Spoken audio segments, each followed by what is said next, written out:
ang National Disaster Risk Reduction and Management Council o NDRRMC ay ang pangunahing government body na nangunguna sa disaster aversion and response. Ngayong umaga, makakasama po natin ang kanilang spokesperson para pag-usapan ang future plans ng NDRRMC. Let us all welcome Major Reynaldo Balido Jr. Good morning po, sir. Good morning, Tony, and good morning, Carlos, sa ating mga kababayan. Yes, sir. Good morning po. Sir, paunang tanong po, dahil kakatapos nga lang po ng Semana Santa, ano po ang mga ginawa niyong pag-alalay ng ahensya niyo po nung nakaraang Semana Santang dumaan? Yes, Tony, before Semana Santa, no, nagkaroon tayo ng mga pagmi-meeting, paghahanda, tinawag natin yung ating mga member agencies, ahensyang membro ng NDRRMC tulad ng DILG, yung DSWD, DOH, lahat ng ahensya ng gobyerno para pag-usapan kung ano mga posibleng mangyari. At yun nga, nagkaroon ng meeting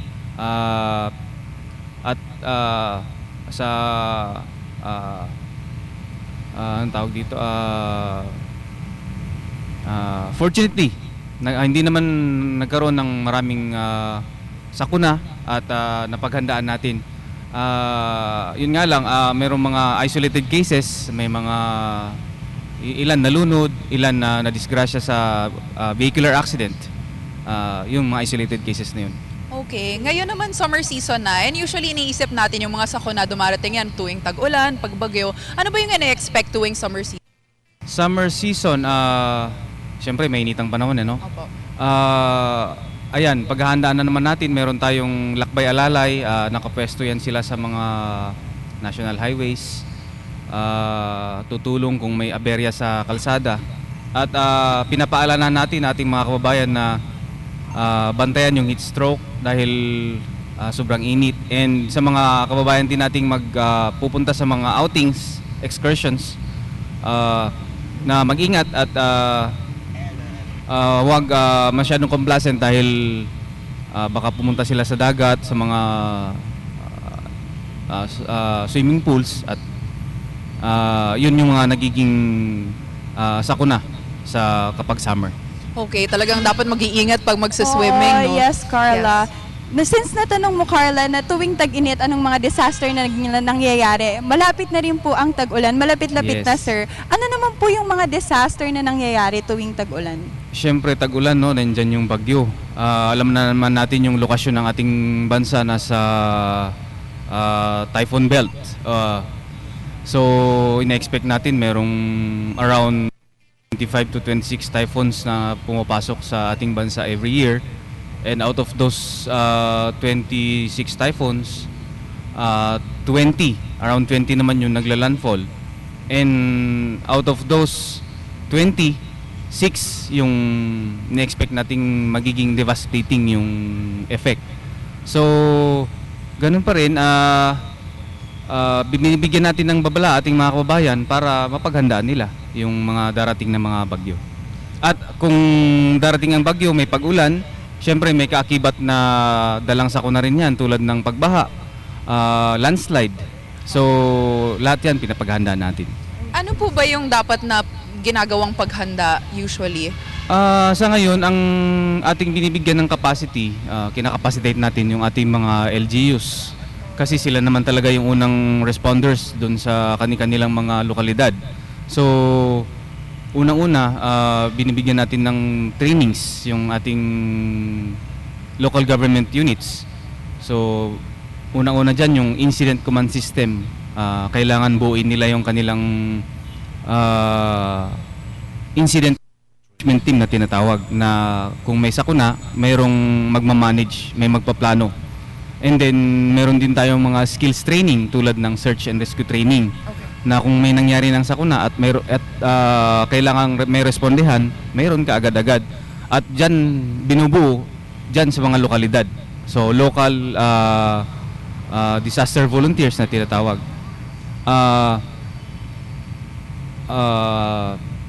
Aside from skills training, tinuturuan din natin sila ng mga contingency planning. Kung may nangyaring sakuna at lumihis dun sa pinagplanuhan nila, ano ang dapat nilang gawin.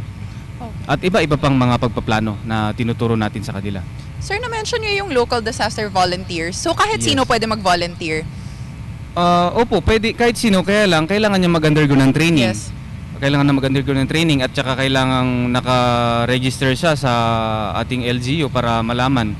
At kung sakasakali mang merong sakuna nga sa isang lugar at may tutulong, yung mga local disaster volunteers na na-organize naman sa ibang lugar, pwede rin silang tumulong. Yes, dahil bang volunteers na gusto pong makiisa sa mga pagtulong sa mga Yes, sakunang marami. Sa katunayan, maraming nakikipag-ugnayan sa amin. At ang ginagawa namin, itinuturo namin sila sa ating mga regional offices para sila yung mag-conduct ng training, search and rescue trainings, mga ganyan. Okay, sir. Yes, sir. Ano naman po yung mga ahensya na nakikipagtulungan po sa NDRRMC? Magandang katanungan yan, Yes, Tony. sir. Tuloy-tuloy yung ating pakikipag-ugnayan, no? Unang-una sa ating mga stakeholders tulad ng Pag-asa, yung DOST kasi sila yung nagbibigay ng babala sa atin, yung PHIVOX, yung ating Mines and Geosciences Bureau ng DNR dahil aside from trainings, sasagawa rin tayo ng mga paggawa ng mapa para maalaman natin kung saan yung mga hazards, yung prone sa hazards tulad ng landslide prone areas, yung flood prone areas. Yun, tinutulungan tayo ng MGB, yung Mines and Geosciences Bureau, at saka yung national mapping natin. And balik dun sa tanong mo kung sa ano-anong mga ahensya, yung ating response agency, AFP, yung Philippine National Police, yung ating Philippine Coast Guard, Bureau of Fire Protection, sila kasi yung on the spot makakatulong sa atin, yung first responders natin. Okay, sir, na-mention nyo na PhilVox is one of your partner agencies at sinasabi na long overdue na daw na magkakaroon tayo ng isang malaking lindol. Anong po masasabi nyo dito? Yes, yung PHIVOX natin, actually kahapon nandun kami, nakita sa amin yung kanilang mga equipment. Medyo masasabi ko na sophisticated natin yung mga yung ating mga equipment. About dun sa long overdue na earthquake, ayun nga, based sa statistics, inaasahan na nga, pero sana hindi mangyari, no? Pero kung sakaling ang mangyari, meron na rin kinundak na study yung ating MMDA kasama yung JICA, tulong ng JICA, Japan International Cooperation Agency, na kung sakaling ang magkaroon ng malaking lindol dito sa Metro Manila, maraming kababayan natin ang masasawi at maraming masusugatan at ilan sa mga structures natin ay masisira rin, kasama na yung airports, itong mga kalsada natin, tulay. So isa na yan sa mga contingency plans na pinaghahandaan natin. So kung mangyari man yun, ang tutulong sa atin yung mga hindi tatamaan tulad ng kapit probinsya natin tulad ng Pampanga, yung Region 3, yung Region 5, yung Albay. Okay. As far as Region 2, tutulong din sa atin. Okay, so talagang importante yung awareness dito Yes, para makapaghanda Carla. ng maayos. So on a Yes. barangay level, talagang prepare yung mga tao. Yes, tama yan. Yung ating regional offices, no, meron tayong mga 17 regional offices all over the country. So from the region, inorganize din natin yung ating local disaster risk reduction and management councils from the provincial to the city, municipal down to the barangay level. So sila yung nagkakandak ng information drive, information education campaign, nagtuturo sa ating mga kababayan. Okay. Yes, sir. Saan nyo naman po kinoconduct yung mga seminars na to or programs, sir, para po malaman po ng ating mga manonood and makapunta naman po sila? I am not sure kung saan, but doon locally in-announce nila ating mga regional offices ng ating mga provincial local disaster risk and reduction management officers. Okay, Yes, sir, of course, hindi lang naman pag may sakuna na kailangan maging ready for safety. Ano ba yung mga tips na pwede na, yung kunyari sa bahay lang, ano dapat yung ginagawa para maka-avoid ng mga everyday accidents? Everyday accidents, ma-avoid natin yan through awareness pa rin. Yung halimbawa, yung isang pamilya, kung nagkaroon ng lindol, ano ang kanilang gagawin? So dapat yung bawat membro ng pamilya, alam na niya kung saan siya lalabas or kung anong gagawin niya. Kung lumindol, kailangan magtago sa ilalim ng lamesa. Pero pag sinabing magtago sa ilalim ng lamesa, kailangan hawakan mo yun kasi pag lumakas yung pagyanig, baka mag-move, mawala na yung takip sa kanyang ulo. So, yung mga ganung bagay. At kung pagbaha naman, kailangan meron ka ng emergency kit Yes. na nakahanda. Alamin na natin kung ano yung laman ng kit, yung mga pangunang lunas tulad ng mga gamot, mga kunting pera para may magamit tayo, at saka iba pang mga importanteng kagamitan natin. Yes, and Yes. maganda talaga yung dinala ni Sir ngayon na kasi talagang sobrang comprehensive. Makikita natin lahat ng mga safety tips dito. Yes, and nandito na lahat yung basics, di ba, sir? Yes. Pero sir, importante din na gumawa tayo ng own drills at home, di ba? Para lagi rin tayong handa. Totoo yan. Yes, Hindi sir. lang... actually, nagkakandak tayo ng mga drills, earthquake drills, tsunami drills, na kung sakaling magkaroon ng drill, anong dapat gawin. And tama ka, ang sinabi mo, kailangan din yung sa pamilya, magkaroon ng drill kung anong dapat gawin ng bawat isa, kung merong kahit anong klaseng sakuna na mangyari, tulad nga ng sunog, Yes. ng lindol, at kung tumataas yung tubig pag bumaha, anong dapat nilang gawin. Yes, sir. Sir, ano naman po yung future plans ng NDRRMC?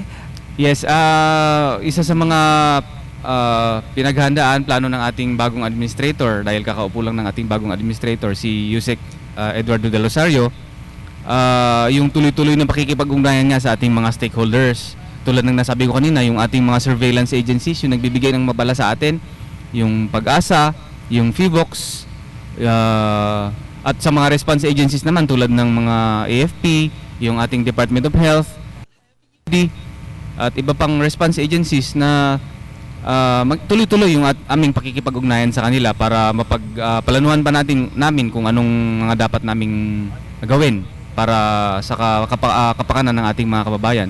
At isa rin sa mga plano niya yung makipag-ugnayan din sa mga local chief executives, yung mga ating mga mayor, yung ating mga governors, para mapagplanuhan din kung ano yung mga planong isasagawa nila sa kanilang mga lokalidad. At ang ating Office of Civil Defense at saka NDRRMC mayroong partner agencies, international non-government agencies na handang tumulong sa atin kapag may mga nangyayaring sakuna. At hindi lang din sa kapag may nangyaring sakuna, sa mga preparations natin, sa mga projects na binibigyan nila sa atin. So tuloy-tuloy yung aming partnership with them, collaboration with them. Sir, last lang po, meron po ba kayong message para sa ating mga manonood? Opo, meron kaming battle cry, ano? Yung aming office, yung Office of Civil Defense, OCD yung acronym, di ba? Okay. O stands for orchestrate, C stands for commit, and D stands for deliver. So, we orchestrate disaster management activities in order, with utmost commitment, yung letter C, Yes. in order to deliver what is best for the country and for the Filipino people. So, nandito po kami nakaantabay lang, nakahanda para tulungan ang ating mga kababayan para sa ganon, maiwasan natin kung anumang disgrasya, mga sakuna. At nakahanda rin kami na tumulong kung anumang mga kailanganin ng ating mga kababayan. Meron tayong mga hotline numbers nandito sa ating brochure na pinamigay. Yes, Kailangan sir. ko bang sabihin? Yes, sir. Go on, sir. So ating mga hotline numbers, meron tayong